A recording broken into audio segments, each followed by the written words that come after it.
So I've been going through my movies that I've been sent by my subscribers and been knocking them out. And I happened across this one, which Good Bad Flicks just covered on his channel, which I'm a big fan of. So when I saw that he covered this and I knew I had it, I was like, I gotta watch this thing. So I watched it and I couldn't remember who sent it to me.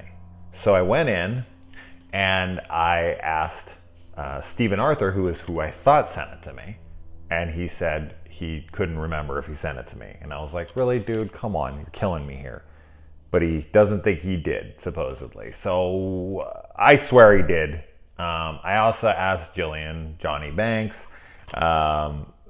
because he sends me so much shit. I was like, did you send this to me? And he was like, no. And I'm like, what the hell? Now I feel like an asshole that I'm freaking talking about a movie that is expensive, man. I went online, I looked this thing up, and this thing is not cheap.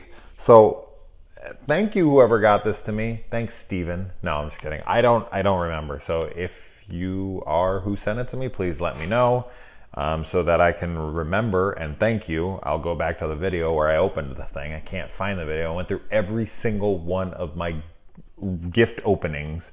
This is the only one I couldn't remember. Every other one, I was like, I know where I got that. I know where I got that. This one is the one. I don't know. I don't get it.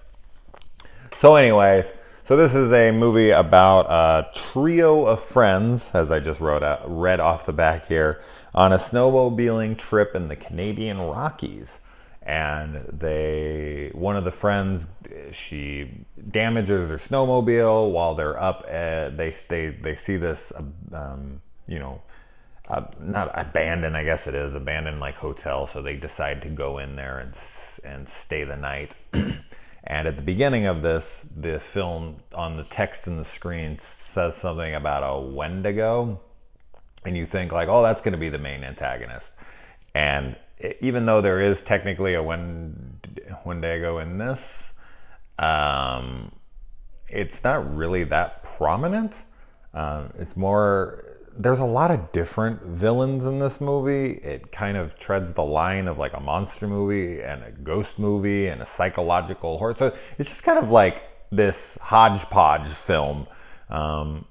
But I think that makes it sound like more's going on in it than it actually is, because it's a pretty damn slow burn until that last like 15-20 minutes, which is where everything starts to happen. And it's very weird, but fairly atmospheric. So it's an interesting watch for sure. I would recommend it to people who like slower burn, atmospheric, early 80s, ghostly, monster, psychological horror flicks. I don't know how many of those exist, but I didn't love it, but it is something that I feel like now that I have a grip on what it is, that if I went back into it, that on a second viewing, maybe I would like it more and be more kind of situated for this kind of film. I didn't know what to expect because I went in completely blind. But I enjoyed it. I thought it was cool. I definitely understand why it has a cult following, as I've seen now that I've looked it up after I've watched it and seen the love that it does have from all the people who now found an appreciation from it all these years later.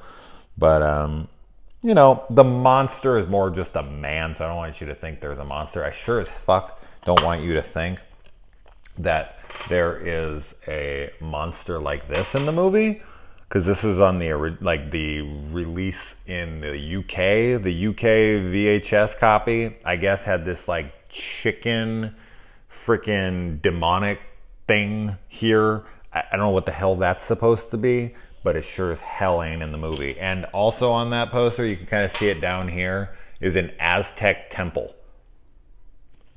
Yeah, they were really freaking false advertising the shit out of this movie with that. But yeah, it's a slower burn Canadian flick. It's not for everybody by any means, but if you come across a copy, check it out. I wasn't crazy about the characters, but I did like the last 15 to 20 minutes for sure. And I don't know if I enjoyed my journey getting there all that much, but maybe on a second viewing. But I do own it to check it out. Honestly, it says that on here that, where is it? The 2016 HD scan of the only surviving vault element. So this is like, you know, the best they could do. And I guess maybe if you're comparing it to a VHS copy, maybe all that existed before this, it's good.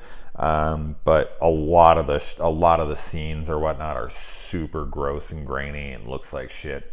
But a lot of it looks really good. So it's kind of a blend between the two. Some look much better than others. Obviously, that's the quality of the film stock. Some were more degraded than others, whatnot. But yeah. So thank you, whoever. Let me know if you were the one. But I'm telling you, it was Steven.